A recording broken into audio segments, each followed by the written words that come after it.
السلام عليكم ورحمة الله وبركاته. الحمد لله رب العالمين الملك الحق المبين، والصلاة والسلام على سيدنا محمد أشرف الأنبياء والمرسلين الصادق الوعد الأمين، وعلى آله وصحبه الطيبين الطاهرين. Ma'asyiral hadirin wal hadirat, yang semoga kita semuanya senantiasa dirahmati oleh Allah Subhanahu wa taala.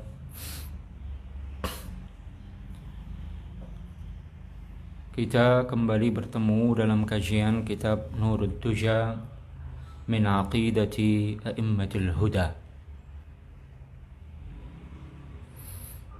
Sedikit mereview pembahasan yang sebelumnya, bahwa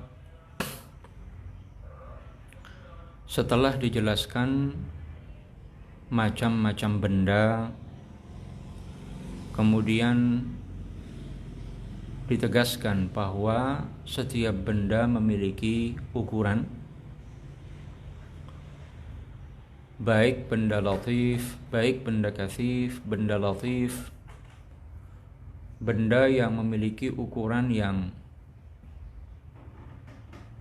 sangat kecil, paling kecil, yaitu al-jauharul fard, atau yang lebih besar dari itu seperti zarrah atau haba, hingga benda yang paling besar ukurannya yaitu arsh.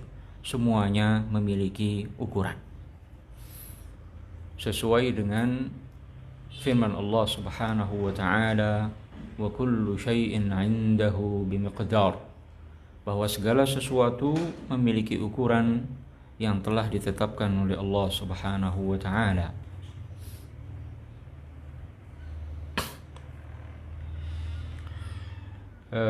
Apa tujuan dari penegasan bahwa bahwa benda, apa tujuan dari penegasan bahwa benda semuanya memiliki ukuran? Kemarin telah kita jelaskan bahwa setiap yang memiliki ukuran pasti membutuhkan kepada yang menjadikannya dengan ukuran tersebut. Dan itu artinya bukan Tuhan. Setiap yang punya ukuran pasti membutuhkan kepada yang menjadikannya dengan ukuran tersebut, dan itu artinya bukan Tuhan. Karena setiap yang memiliki ukuran membutuhkan kepada yang menjadikannya dengan ukuran tersebut, wal-ihtiyajiyatu tunafil uluhiyah, dan sifat membutuhkan itu bertentangan dengan sifat ketuhanan. Jadi kesimpulan yang sangat penting untuk kita pahami bersama bahwa setiap yang memiliki ukuran pasti makhluk. Tidak sah berlaku baginya sifat ketuhanan. Sifat ketuhanan hanya sah berlaku bagi sesuatu yang tidak memiliki ukuran, yaitu Allah Subhanahu wa taala. Sedangkan yang memiliki ukuran pasti bukan Tuhan. Tidak sah berlaku baginya ketuhanan. Karena setiap yang memiliki ukuran membutuhkan kepada yang menjadikannya dengan ukuran yang ada padanya, dan yang membutuhkan itu lemah, yang lemah tidak layak menjadi Tuhan. Jadi orang yang meyakini bahwa Allah Subhanahu wa taala memiliki ukuran sama saja mengatakan bahwa Allah taala adalah makhluk. Tidak sah berlaku baginya sifat ketuhanan. Kemudian setelah itu dijelaskan tentang macam alam yang kedua, yaitu sifatul ahjam. Karena alam terbagi menjadi dua, ahjamun wa sifatul ahjam, benda dan sifat-sifat benda. Atau dengan istilah lain, ajramun wa sifatu al-ajram, atau ajramun wa arad, atau jawahiru wa arad. Semuanya maknanya sama, bahwa alam terbagi menjadi dua, benda dan sifat-sifat benda. Kemudian telah dijelaskan sekian banyak sifat-sifat benda: bergerak, diam, memiliki warna, memiliki rasa, dan semacamnya. Nah, kesimpulan kedua yang sangat penting setelah dijelaskan pembagian alam menjadi benda, kathif dan latif, kemudian sifat-sifat benda, kesimpulan yang ditarik kemarin telah kita singgung, fallahu ta'ala khaliqu hadzal 'alami 'ala ikhtilafi anwa'ihi wa ashkalihi fala yushbihuhu biwajhin minal wujuh. Jadi Allah Ta'ala pencipta alam ini dengan berbagai macam bentuk, ukuran, maka Allah tidak menyerupai alam ini meski dari satu sisi keserupaan sekalipun. La yushbihul jirmal kathifa walal jirmal latifa. Allah tidak menyerupai benda kathif, tidak menyerupai benda latif. Wala yattasifu bisifatil jirm. Dan Allah tidak bersifat dengan sifat-sifat benda. Fahuwa laysa kasyai'in min hadhil asya'. Jadi Allah Ta'ala tidak menyerupai sesuatu pun di antara jenis alam atau macam-macam alam yang telah disebutkan, yaitu benda dan sifat benda. Lidzalika ahlus sunnati yaquluna Allah Ta'ala mawjudun bila makanin wala jihah. Allah Ta'ala ada tanpa tempat, tanpa arah. Ini pelajaran yang sudah kita selesaikan pada pertemuan sebelumnya. Baik, kita lanjutkan. Yang memiliki buku silahkan dilihat halaman 14. Qala al-muallif rahimahullah, lidzalika ahlus sunnati yaqulun, oleh karenanya ahlus sunnati wal jamaah mengatakan Allah Ta'ala mawjudun bila makanin wala jihah. Allah Ta'ala ada tanpa tempat, tanpa arah. Fallahu Ta'ala ja'ala jihata fawqin hayyizan lil arshi. Allah Ta'ala menjadikan arah atas hayyizan lil arshi, sebagai tempat untuk arash. Walil malaikati alladhina yaduruna hawlahu, juga tempat bagi para malaikat yang mengelilingi arsh. Walil lawhil mahfuz, Allah juga menjadikan arah atas sebagai tempat bagi al-lawhil mahfuz wa ghairihim, dan makhluk-makhluk semacamnya. Wa ja'ala al-insana wal baha'im wal hasharati wa ghairahum, dan Allah menjadikan manusia, binatang ternak, serangga, wa ghairahum, dan selainnya, hayyizaha jihata tahtin, tempatnya adalah arah bawah. Falladhi khassasa ulaika, jadi yang menentukan sebagian makhluk yang telah disebutkan bijihatil arsy, dengan arah arsy, yaitu arah atas, wa khassasal akharina bijihati tahtin, dan mengkhususkan sebagian makhluk yang lain bijihati tahtin, dengan arah bawah, la yajuzu an yakuna lahu jihah, tidak boleh berlaku baginya arah. Li'annahu law kana lahu jihatun minal jihati, seandainya zat yang menentukan sebagian makhluk dengan arah atas dan menentukan sebagian makhluk dengan arah bawah, seandainya boleh berlaku baginya salah satu dari 6 arah, au kana yahullu fi jami'il jihati, atau seandainya boleh berlaku baginya bertempat di semua arah, lakana lahu amthalun, niscaya banyak serupa-serupa baginya. Wallahu ta'ala yaqul, padahal Allah Ta'ala telah berfirman, laisa kamitslihi syai', bahwa Allah Subhanahu wa taala tidak menyerupai sesuatu pun di antara makhluknya. Hadirin hadirat ma'asyiral muslimin wal muslimat rahimakumullah. Telah ditegaskan bahwa Allah Subhanahu wa taala tidak bersifat dengan sifat-sifat benda. Di antara sifat benda adalah at-tamakkunu fi makan, at-tahayyuzu fi makanin wa jihah. Berada di suatu tempat, menempati ruang kosong, atau berada di suatu arah. Di antara sifat benda adalah menempati tempat atau berada di suatu arah. Nah, karena Allah Subhanahu wa taala tidak bisa disifati dengan sifat benda, mustahil baginya sifat-sifat benda, maka para ulama Ahlus Sunnati wal Jamaah menegaskan bahwa Allah Subhanahu wa taala ada tanpa tempat, tanpa arah. Seandainya Allah taala berada di suatu tempat, berada di suatu arah, niscaya sama dengan makhluknya yang salah satu sifatnya adalah menempati suatu tempat atau suatu arah. Baik, kita awali penjelasan ini dengan menegaskan apa itu tempat, apa itu arah. Tempat atau dalam bahasa Arab adalah al-makan. Maknanya adalah al-faragh alladhi yashghaluhu al-hajm.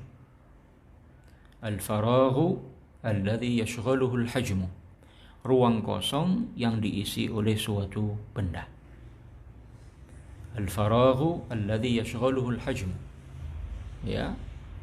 Tempat adalah ruang kosong yang diisi oleh suatu benda. Jadi tempat buku saya sekarang ini adalah di ruang kosong di mana sekarang buku saya ini berada. Ya, di udara ini sekarang. Melayang di atas meja ini dengan jarak. Tempat buku saya sekarang ini mana? Ruang kosong yang diisi oleh buku saya sekarang ini.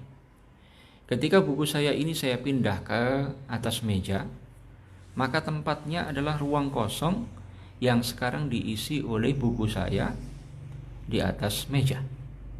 Itu makna tempat. Tempat kita masing-masing sekarang ini di mana? Di ruang kosong di mana kita berada.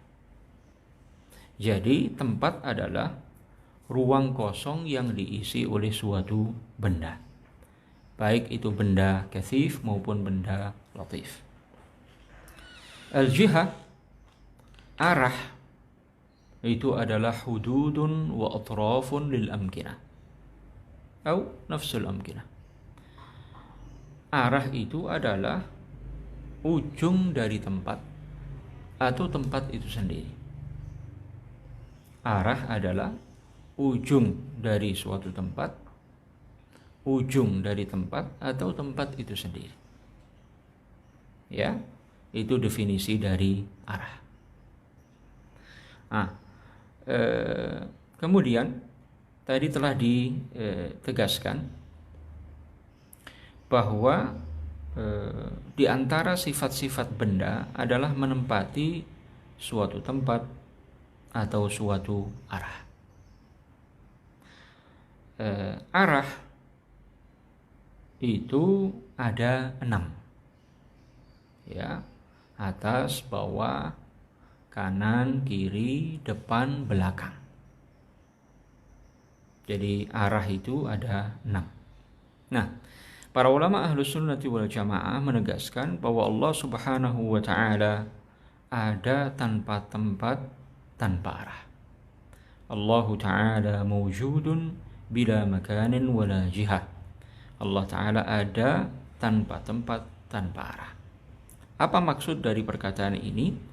Bahwa Allah Subhanahu wa Ta'ala Maha Suci dari berada di satu tempat atau semua tempat. Maha Suci dari berada di satu arah atau semua arah. Jadi Allah Subhanahu wa Ta'ala Maha Suci dari bertempat di arasy atau di langit atau di bumi atau di hati seorang nabi atau seorang wali. Allah Ta'ala Maha Suci dari berada di suatu tempat atau di semua tempat. Allah Ta'ala Maha Suci dari berada di satu arah maupun semua arah.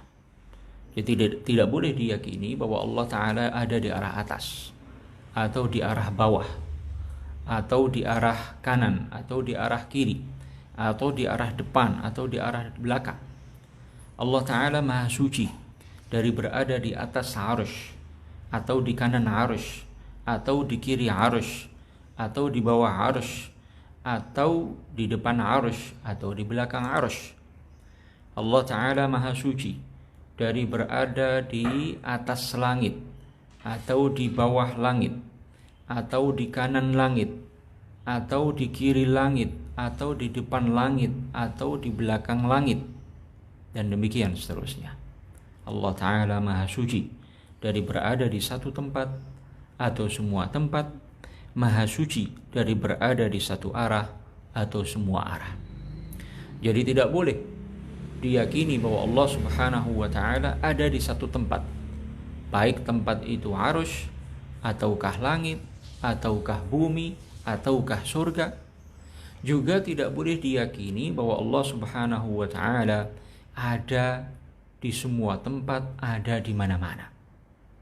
Keyakinan Ahlus Sunnati wal Jamaah bahwa Allah Subhanahu wa Ta'ala ada tanpa tempat, tanpa arah.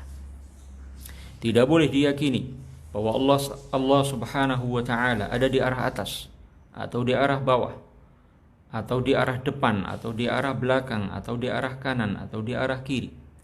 Juga tidak boleh diyakini Allah Ta'ala ada di semua arah. Ini makna kalimat Allah Subhanahu wa Ta'ala mawjudun bila makanin wala jihah, ada tanpa tempat, tanpa arah. Jadi kalimat ini bukan maknanya Allah Ta'ala ada di mana-mana, sama sekali tidak. Makna kalimat ini bahwa Allah Ta'ala ada tanpa tempat, tanpa arah. Tidak boleh diyakini Allah Ta'ala ada di satu arah.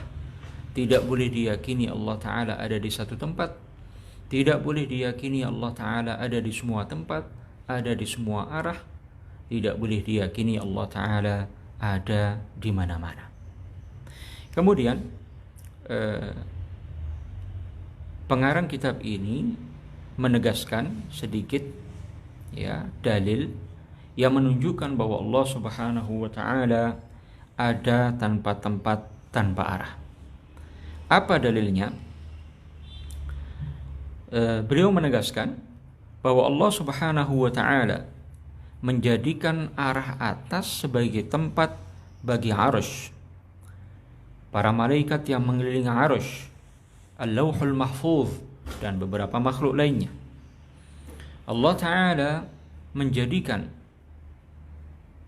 arah bawah sebagai tempat bagi manusia, binatang ternak, serangga, dan semacamnya.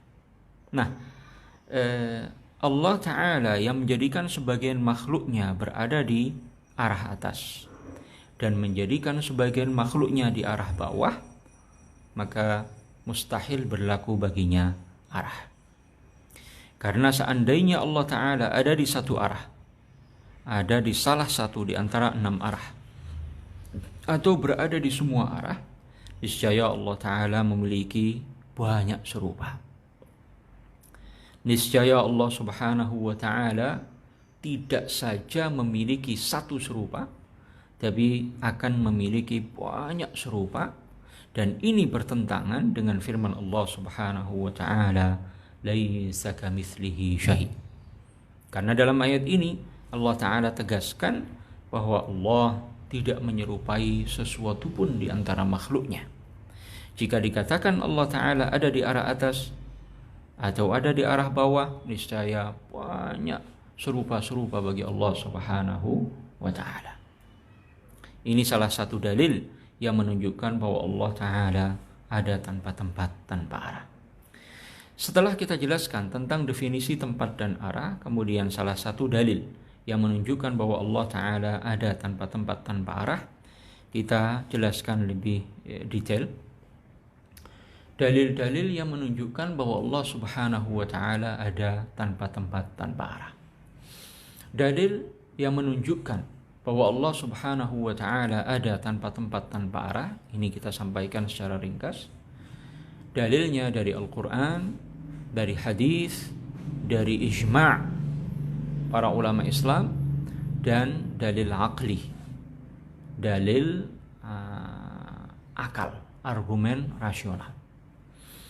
Dalil dari Al-Quran yang menunjukkan bahwa Allah Subhanahu wa ta'ala ada tanpa tempat, tanpa arah adalah firman Allah Subhanahu wa ta'ala, laisa kamitslihi syai'. Ayat ini sudah cukup untuk menjadi dalil bahwa Allah Subhanahu wa ta'ala ada tanpa tempat, tanpa arah. Dari mana disimpulkan atau dipahami dari ayat ini, bagaimana dipahami dari ayat ini bahwa Allah Subhanahu wa ta'ala ada tanpa tempat, tanpa arah? Pertama, seandainya Allah ta'ala ada di suatu tempat, ada di suatu arah, niscaya banyak serupa-serupa bagi Allah Subhanahu wa ta'ala. Sedangkan ayat ini menegaskan laisa kamitslihi syai', bahwa Allah taala tidak ada sesuatu pun di antara makhluknya yang menyerupainya, dan Allah taala tidak menyerupai sesuatu pun dari makhluknya.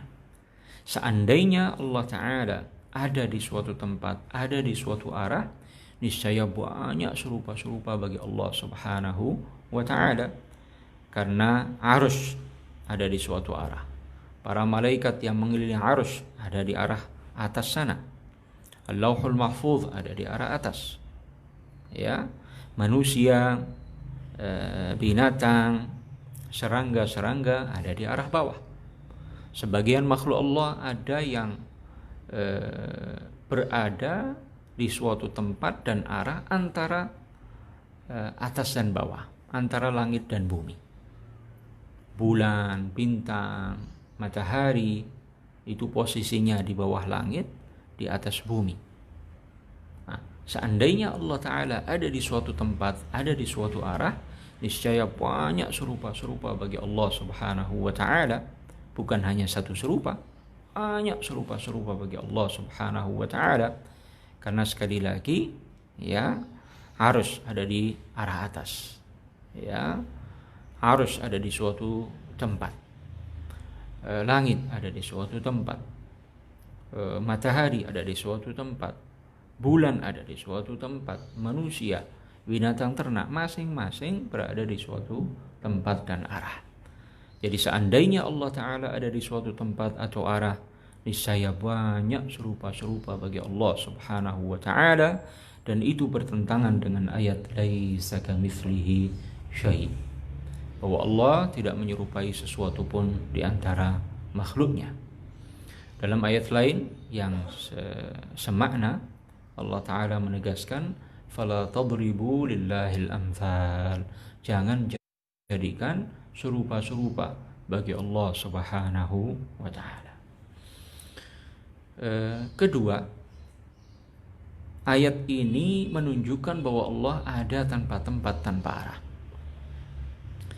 Karena seandainya Allah ada di suatu tempat dan arah, niscaya Allah Ta'ala memiliki ukuran. Sedangkan sesuatu yang memiliki ukuran itu membutuhkan kepada yang menjadikannya dengan ukuran tersebut. Dan itu artinya mengatakan Allah Ta'ala makhluk. Ya, seandainya Allah Ta'ala ada di suatu tempat, niscaya Allah Ta'ala memiliki ukuran, panjang, lebar, kedalaman, memiliki dimensi. Dan setiap yang memiliki ukuran pasti membutuhkan kepada yang menjadikannya dengan ukuran tersebut. Artinya yang mengatakan Allah Ta'ala ada di suatu tempat berarti mengatakan Allah Ta'ala memiliki ukuran.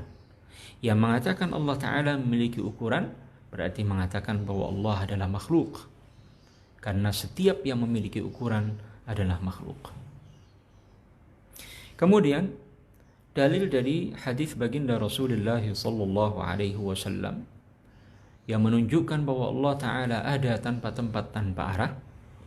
Di antaranya hadis Nabi sallallahu alaihi wasallam yang diriwayatkan oleh Al-Imam Al-Bukhari, Al-Imam Al-Baihaqi dan Ibnu Al-Jarud, bahwa baginda Rasulullah sallallahu alaihi wasallam bersabda, "Kana Allahu wa lam yakun syai'un ghairuhu."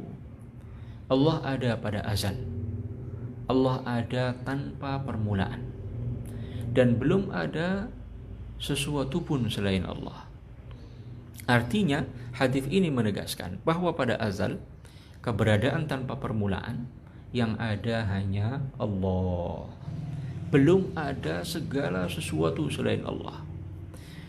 Pada azal belum ada air, belum ada arsy, belum ada langit, belum ada bumi, belum ada surga, belum ada neraka, belum ada tempat manapun, belum ada arah manapun, belum ada sesuatu pun di antara makhluknya. Berarti pada azal Allah ada tanpa tempat. Dan tempat adalah selain Allah. Tempat adalah makhluk Allah. Allah Ta'ala tidak membutuhkan kepada tempat. Sebelum Allah menciptakan tempat, Allah tidak membutuhkan tempat. Dan setelah Allah menciptakan tempat, Allah tetap tidak membutuhkan kepada tempat. Sebelum Allah menciptakan makhluk, Allah ada tanpa satu pun di antara makhluknya. Dan setelah Allah menciptakan seluruh makhluknya atau sebagian makhluknya, Allah tidak membutuhkan kepada makhluknya.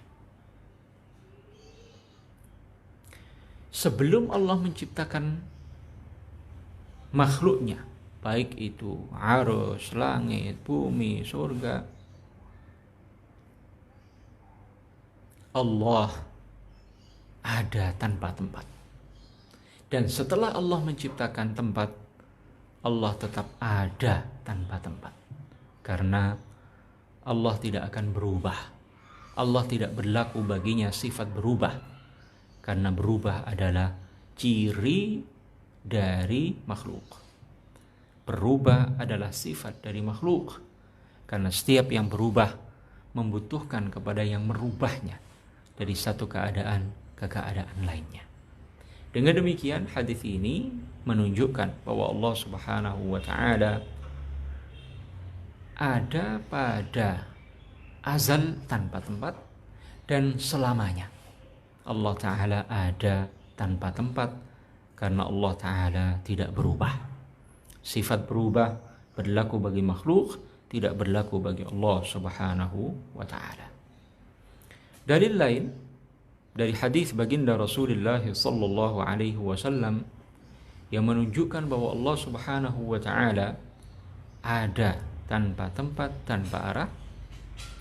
Hadis Nabi sallallahu alaihi wasallam, Allahumma antal awwalu falaysa qablaka syai' wa antal akhiru falaysa ba'daka syai' wa antal zahiru falaysa fawqaka syai' wa antal batinu falaysa dunaka syai'.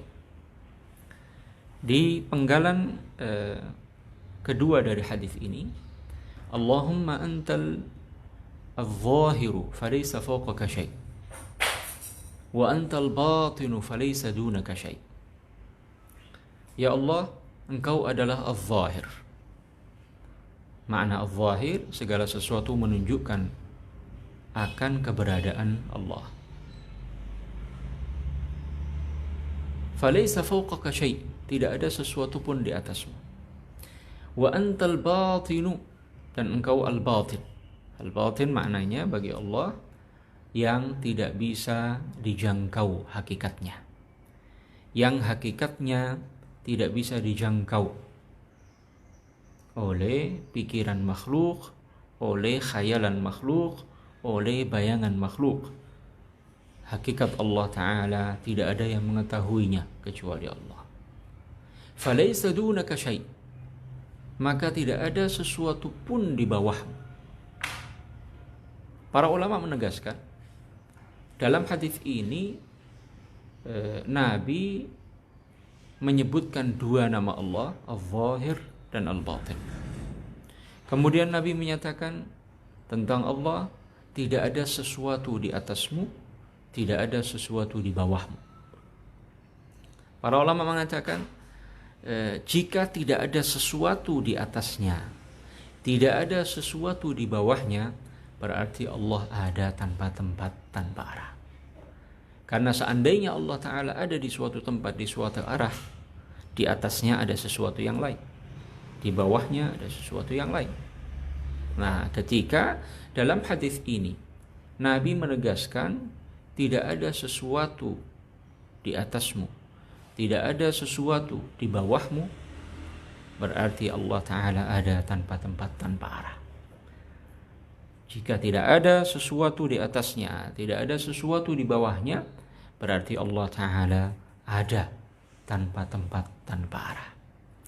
Ini dalil dijelaskan oleh salah seorang ulama hadis, ulama ternama, seorang pakar hadis ternama, Al-Imam Al-Hafidh Al-Baihaqi rahimahullahu ta'ala. Dalam kitab beliau, Kitab Al-Asma wa Sifat, kitab yang ada di tangan saya, Kitab Al-Asma wa Sifat, karya Al-Hafidh Al-Baihaqi. Dalam kitab ini beliau menjelaskan bahwa salah satu dalil yang menunjukkan bahwa Allah Subhanahu wa ta'ala ada tanpa tempat, tanpa arah adalah hadis Nabi sallallahu alaihi wasallam, Allahumma anta al-zahiru falaysa fawqaka syai' wa anta al-batinu falaysa dunaka syai'. Apa kata Al-Hafidh Al-Baihaqi dalam kitab ini, halaman 406? Beliau mengatakan, wastadalla ba'du ashabina fi nafyi al-makani anhu. Sebagian ulama kita, ulama Asy'ariyah, Syafi'iyah, ulama Ahlus Sunnati wal Jamaah yang mengikuti rumusan Al-Imam Abul Hasan Al-Asy'ari, dan dari kalangan Syafi'iyah, karena beliau Al-Imam Al-Baihaqi adalah Asy'ariyun Syafi'i. Kata beliau, wastadalla ba'du ashabina fi nafyi al-makani anhu. Sebagian ulama kita mengambil dalil dalam menafikan tempat dari Allah biqaulin Nabi sallallahu alaihi wasallam, dengan sabda Nabi sallallahu alaihi wasallam, anta adh-dhahiru falaysa fawqaka syai'.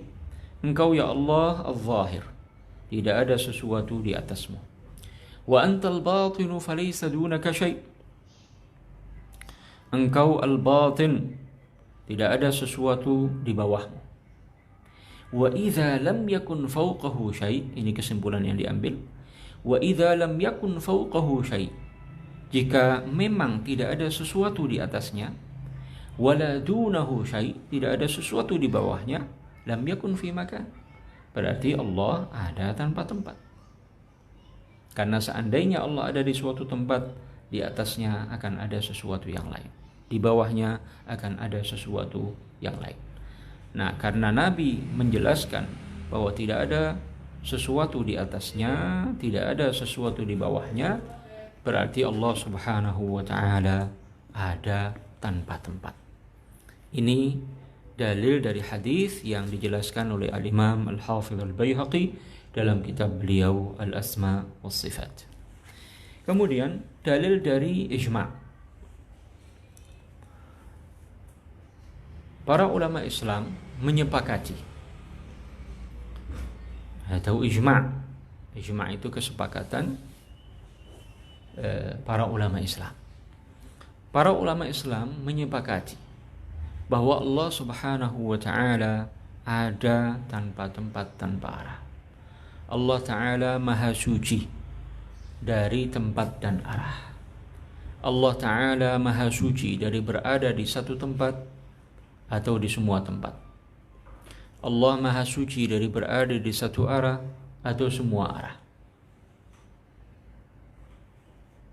Siapa yang menukil ijma'? Siapa yang mengutip ijma' bahwa Allah Subhanahu wa ta'ala ada tanpa tempat, tanpa arah? Kita sebutkan dua ulama besar. Yang pertama Al-Imam Al-Hafidh Abu Ja'far Ahmad ibn Muhammad ibn Salamah At-Tahawi rahimahullahu ta'ala. Beliau adalah salah seorang ulama salaf ternama. Beliau mengarang sebuah kitab dalam ilmu tauhid, dalam aqidah, yang beliau namakan Zikru Bayani Aqidati Ahli Sunnati wal Jamaah, atau beliau namakan Bayan Aqidati Ahli Sunnati wal Jamaah. Kitab ini kemudian lebih populer dengan nama Al-Aqidah At-Tahawiyah, dinisbatkan kepada pengarangnya yang berasal dari daerah Taha, sehingga disebutkan nisbahnya At-Tahawi. Kemudian kitab ini dinisbatkan kepada asal beliau Al-Aqidah At-Tahawiyah. Kitab Al-Aqidah At-Tahawiyah ini diakui oleh para ulama Islam, diterima oleh para ulama Islam, diakui oleh kaum muslimin, diterima oleh kaum muslimin, ya, dari generasi ke generasi, bahwa kitab ini menjelaskan dengan baik prinsip-prinsip keyakinan Ahlus Sunnati wal Jamaah. Sekaligus kitab ini diakui menjelaskan akidah yang diyakini oleh Rasulullah, para sahabat, para tabi'in, dan generasi salaf pada umumnya. Makanya apa yang beliau sebutkan dalam kitab Al-Aqidah At-Tahawiyah itu adalah akidah generasi salaf dan akidah Ahlus Sunnati wal Jamaah. Dan penjelasan beliau itu diterima oleh kalangan para ulama Islam dari masa ke masa. Kitab ini adalah kitab Syarah Al-Aqidah At-Tahawiyah. Matannya, ya, adalah karya Al-Imam Abu Ja'far At-Tahawi. Apa kata beliau? La tahwihil jihatus sittu kasairil mubtada'an. Kata beliau tentang Allah, la tahwihil jihatus sittu kasairil mubtada'an, bahwa Allah Subhanahu wa ta'ala tidak diliputi oleh 6 arah penjuru. Artinya apa? Tidak berlaku bagi Allah satu arah penjuru atau semua arah penjuru. Artinya tidak boleh diyakini Allah ada di satu arah atau di semua arah.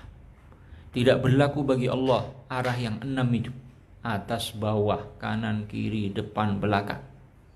Kasairil mubtada'at, berbeda dengan semua makhluk. Makhluk-makhluk seluruhnya diliputi oleh 6 arah penjuru. Sedangkan Allah Subhanahu wa ta'ala tidak berlaku baginya 6 arah. Ya, ini menegaskan bahwa para ulama salaf dan kaum muslimin Ahlus Sunnati wal Jamaah seluruhnya meyakini bahwa Allah Subhanahu wa ta'ala maha suci dari tempat, maha suci dari arah. Tidak boleh diyakini Allah ada di satu tempat atau di semua tempat, Tidak boleh diyakini Allah Ta'ala ada di satu arah atau semua arah. Tidak boleh diyakini Allah Ta'ala ada di mana-mana. Keyakinan yang wajib diikuti sesuai keyakinan Rasulullah, para sahabat, para tabi'in, generasi salaf pada umumnya, dan seluruh kaum ahlus sunnati wal jamaah, mayoritas umat Muhammad sallallahu alaihi wasallam, bahwa Allah Ta'ala ada tanpa tempat, tanpa arah. Ini pertama. Kedua, yang mengutip ijma', kesepakatan para ulama bahwa Allah Ta'ala ada tanpa tempat, tanpa arah, adalah Al-Imam Abu Mansur Al-Baghdadi,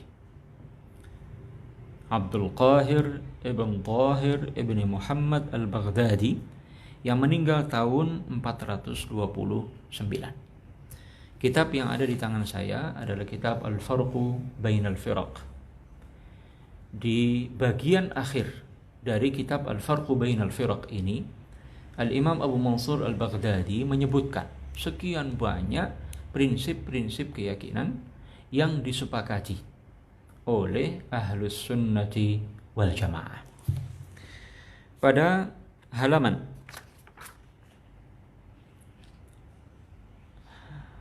338 dari cetakan ini, ya, beliau menegaskan, wa ajma'u ala annahu la yahwihi makanun wa la yajri alaihi zaman. Ahlus Sunnati wal Jamaah menyepakati bahwa Allah Subhanahu wa Ta'ala tidak diliputi oleh tempat dan tidak dilalui oleh peredaran massa. Beliau tegaskan, beliau mengutip ijma', kesepakatan Ahlus Sunnati wal Jamaah, bahwa Allah Subhanahu wa Ta'ala ada tanpa tempat, ada tanpa massa, ada tanpa tempat dan tidak dilalui oleh peredaran massa, tidak dilalui oleh peredaran waktu. Tidak berlaku bagi Allah tempat dan waktu. Ini ijma', ya, yang dikutip oleh Al-Imam Abu Mansur Al-Baghdadi rahimahullahu ta'ala. Jadi dalil yang menunjukkan bahwa Allah Subhanahu wa Ta'ala ada tanpa tempat, tanpa arah adalah Al-Quran, Al-Hadis, dan Al-Ijma'. Kemudian dalil aqli yang menunjukkan bahwa Allah Subhanahu wa Ta'ala ada tanpa tempat, tanpa arah, bahwa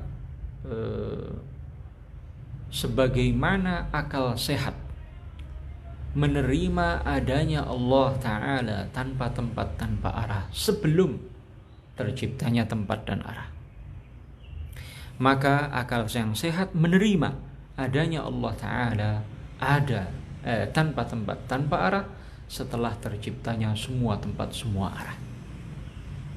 Ya, jadi sebagaimana akal yang sehat menerima adanya Allah Ta'ala sebelum terciptanya tempat tanpa tempat, demikian juga akal yang sehat menerima adanya Allah tanpa tempat, tanpa arah setelah terciptanya semua tempat, semua arah.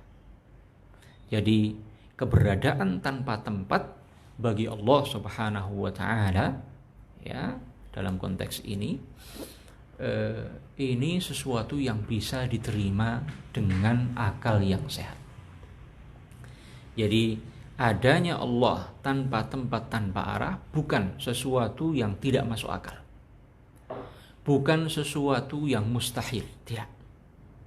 Sebaliknya, kalau orang jernih berpikir dengan akalnya yang sehat, dia akan menemukan bahwa keberadaan Allah Ta'ala tanpa tempat, tanpa arah itu bukan sesuatu yang mustahil, bukan sesuatu yang tidak masuk akal, bukan sesuatu yang tidak bisa diterima dengan akal.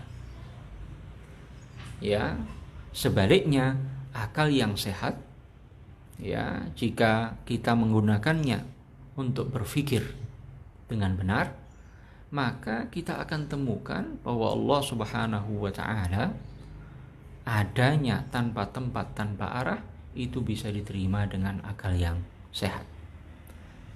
Karena akal yang sehat akan memahami, akan menerima, ya, sebagaimana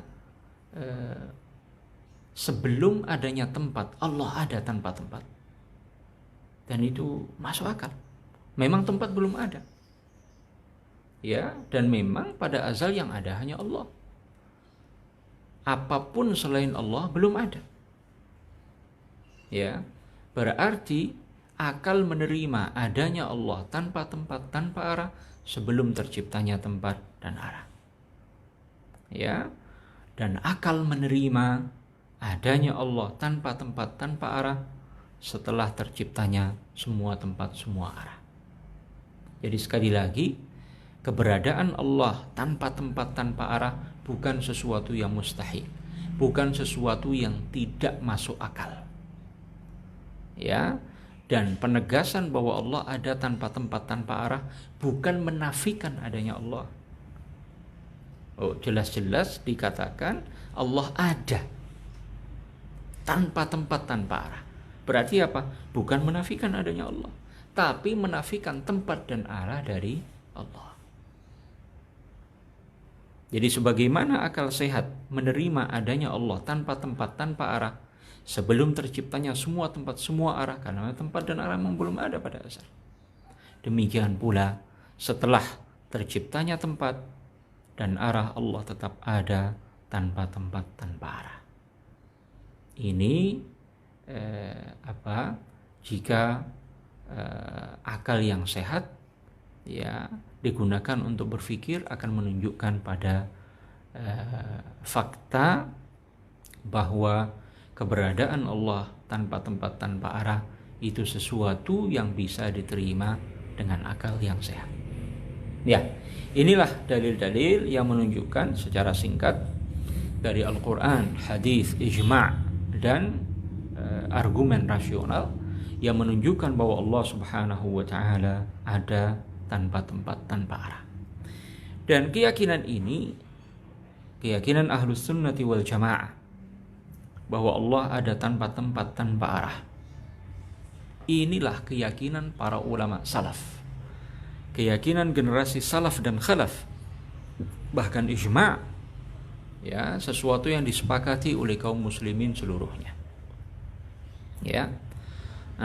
Dan ini adalah keyakinan yang diajarkan, yang dipelajari, yang diyakini oleh kaum muslimin di seluruh belahan dunia.